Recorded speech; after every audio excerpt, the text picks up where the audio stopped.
Lord, tulungan mo po ako na makilala kita, na lalong mas lumalim ang pagmamahal ko sa iyo. Bigyan niyo po ako ng passion na makipag-usap sa iyo at lumakad sa maghapon kasama ka sa buhay ko. Bigyan niyo po ako ng mata na nakikita ka sa aking pamilya, trabaho, negosyo at iba pang aspeto ng aking buhay.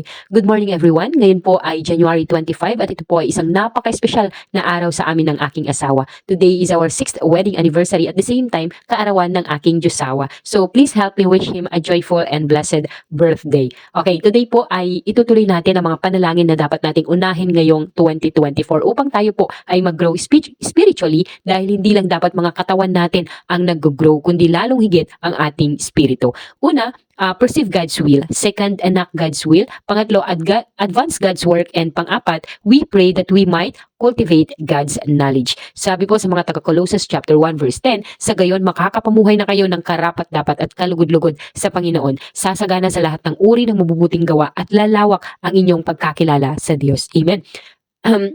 Kahapon po, yung last na sharing natin ay dapat na ipapanalangin natin ang kalooban ng Diyos. And now po ay ipapanalangin naman natin na mas makilala natin siya ng malalim ayon po dito sa verse na binasa natin. Kapag po tayo ay naligtas, ay umpisa pa lang po ito, okay? At mula doon sa araw ng ating kaligtasan ay inaasahan na ng Diyos na tayo ay lalalim pa sa pagkakilala sa Kanya. Ang ibig sabihin po ay makilala natin siya, makilala natin ang Diyos at magkaroon tayo ng tamang information patungkol sa Kanya. Magkakaroon tayo ng facts, magkakaroon ng awareness sa lahat ng mga bagay patungkol sa Panginoon. Kapag nakikilala po natin siya, ay naiintindihan natin yung Kanyang nature, naiintindihan natin yung Kanyang character at nauunawaan natin kung sino siyang talaga.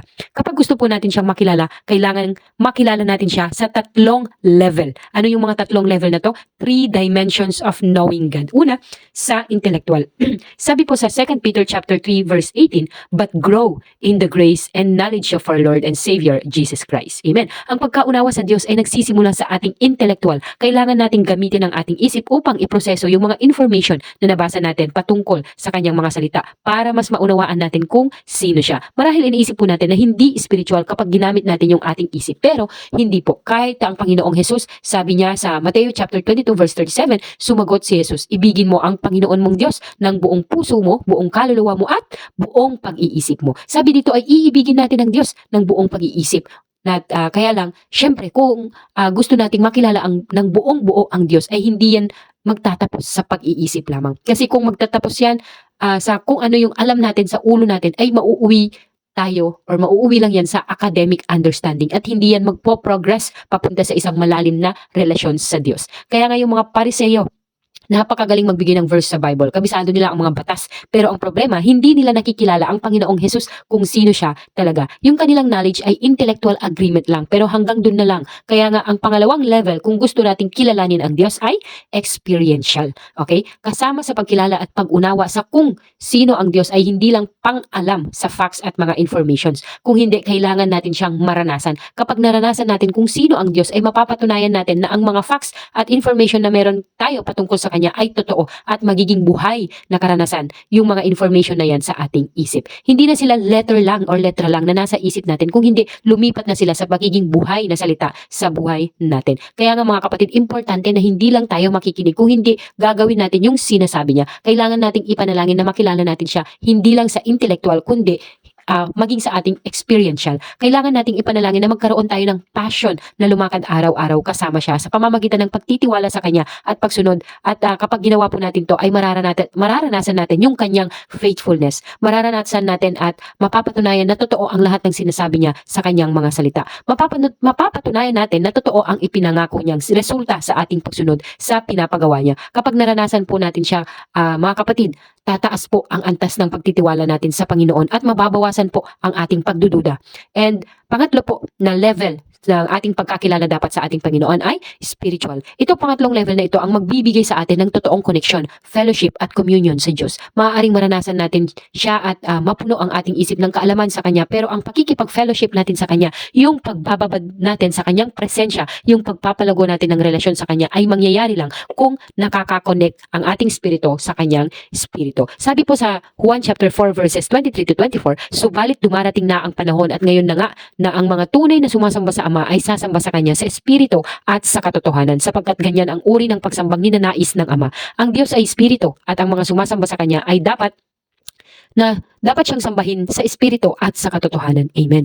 Again po, tandaan natin, kailangan nating makilala ang Diyos sa tatlong level. First, intellectual. Pangalawa, experiential. At pangatlo, spiritual. Hindi po tayo lalago sa pagkakilala natin sa Diyos kung hindi natin gagamitin ang ating isip. Pero hindi rin tayo mamamangha sa Diyos kung hindi natin siya mararanasan at hindi tayo magkakaroon ng encounter sa Kanya. Kung hindi tayo sasamba sa espiritu at katotohanan, ay mawawalan tayo ng encounter sa Panginoong Diyos. Kaya nga kailangan natin ang tatlong ito para mas makilala natin siya ng lubusan. Kapatid, tingnan po natin yung ating sarili. Maaaring puro tayo Bible study, puro head knowledge, pero hindi naman tayo totoong nakikipag-usap sa Diyos ng intimate. Hindi tayo nade-delight sa Kanya. Hindi tayo lumalakad kasama niya araw-araw. Hindi tayo nagsasubmit sa Holy Spirit. Kapatid, pag hindi po natin ginagawa ang mga ito, ay hindi po natin siya mararanasan. At pag hindi po natin siya mararanasan sa ating buhay, hindi po tayo makakapagpuri ng totoo mula sa puso at espiritu. Hindi tayo sasaya kapag tayo ay nag-worship. Hindi tayo excited at lalong hindi tayo excited na magbahagi ng kanyang mga salita sa iba. At ang pinakamalungkot ay kapag hindi natin siya nakilala, ang Diyos ng mas malalim ay hindi natin kamumuhian ang paggawa ng kasalanan. Okay? Sabi ni John Piper, sin is what you do when your heart is not satisfied with God. No one sins out of duty. We sin because it holds out some promise of happiness. That promise enslaves us until we believe that God is more to be desired than life itself. May isang estudyante ang nagtanong sa kanyang teacher kung bakit daw ang Diyos ay hindi na lang nagbigay ng supply ng mana sa mga Israelites ng good for 1 year. Alam mo yung teacher, sinagot siya ng isang kwento. Sabi niya, may isang hari na nagbigay ng lahat ng pangangailangan ng kanyang anak ng pang-1 taon. Kaya lang, ang nangyari ay yung anak niya, 1 araw lang niya nakita nung taon na yun. 1 araw bago maubos ang allowance nito. Tingnan nyo? Kaya ang ginawa ng hari ay binigyan lang niya ang kanyang anak ng pang-araw-araw na kailangan nito. At yung anak ay nangyari nga na tuwing umaga ay binibisita niya ang kanyang tatay. Alam niya na kailangan niya ang pagmamahal ng kanyang tatay. Alam din niya na kailangan niya ng companionship, wisdom at provision ng kanyang tatay. At alam niya na kailangan niya ng allowance. At ganoon din naman ang hari na sabik na makausap at makasama ang kanyang anak. Same po, ganyan din ang Diyos natin na nagmamahal sa atin. Inaantay niya po tayo na lumapit at kausapin siya araw-araw. Kaya lang dahil sa hindi natin siya kilala, hindi natin siya naranasan, ay hindi siya ang ating hinahanap. Mga kapatid, sabihin po natin ito sa Panginoon. Lord, tulungan niyo po ako na makilala kayo, na lalong mas lumalim ang pagmamahal ko po sa inyo. Bigyan niyo po ako ng passion na makipag-usap sa inyo at lumakad sa maghapon kasama kayo sa buhay ko. Bigyan niyo po ako ng mata na nakikita kayo sa aking pamilya, trabaho, negosyo at iba pang aspeto ng aking buhay. Mga kapatid, ito pong muli ang mga ipapanalangin natin sa ating sarili at sa ating church, that we might first perceive God's will, second, enact God's way, third, advance God's work, and fourth, cultivate God's knowledge. At panghuli po, experience God's power. Abangan po natin itong serye na to, ang Experience God's Power, bukas at siguraduhin po natin maisabuhay o mai-apply na natin ngayong mga araw na to ang mga nauna nating mga sharings upang magkaroon ng bunga ang ating mga napapakinggan araw-araw ng mga salita ng Panginoon. Inaanyayahan ko po kayong tapusin ang lahat ng 5 panalangin na ito na hinahanap sa atin ng Panginoon upang tayo po ay sama-samang lumago sa ating paraan ng pananalangin. Maraming salamat po sa inyong pakikinig at panonood sa ating mga videos. Muli po akong inyong Ate Jen. Huwag po nating kalimutang mag-subscribe sa ating YouTube channel, ang Bacanais Mini Farm. At kung may natutunan po kayo, please share po sa inyong mga kakilala. God bless everyone. Pagpalain po tayo. Ingat po kayong lagi.